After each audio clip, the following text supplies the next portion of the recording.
Welcome back to our mid-episode break, namely 90s Minute. Every week we look back at a culturally relevant show, movie, or piece of pop culture that probably helps stoke the algorithm. This week, in honor of Brendan Fraiser returning to the silver screen in Whale, we're looking back at his most popular film, The Mummy.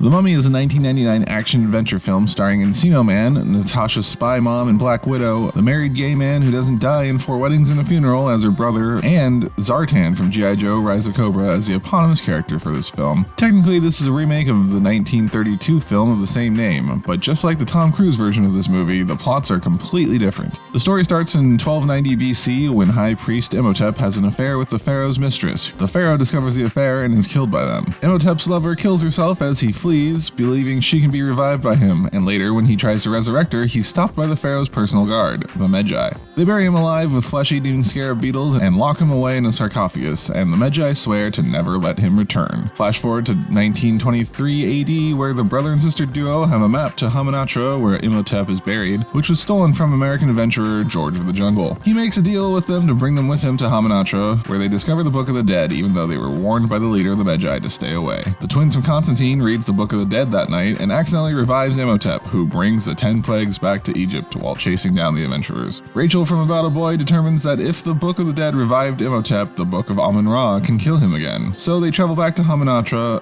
to find it. Meanwhile, Imhotep captures her and wants to use her as the vessel for his dead lover to be reincarnated in. Imhotep gets attacked by some other mummies so she can escape and read from the Book of Amun-Ra, making Imhotep mortal again, and then he gets stabbed by Dudley Do-Right, proving that reading is more effective in fighting mummies than guns or something. Then the heroes ride off into the sunset on camels in what was probably an homage to The Last Crusade. And that's The Mummy in a namely 90s minute. More or less. Thanks for watching, and join us again next Tuesday for another Namely 90s Minute. Remember, you can always hear these a day early in full episodes of Namely 90s on all major podcasting platforms. And most of the small ones, too. Please subscribe and do all the other YouTube things. Bell ringing, share like a scribes, that sort of stuff, and we'll catch you next time.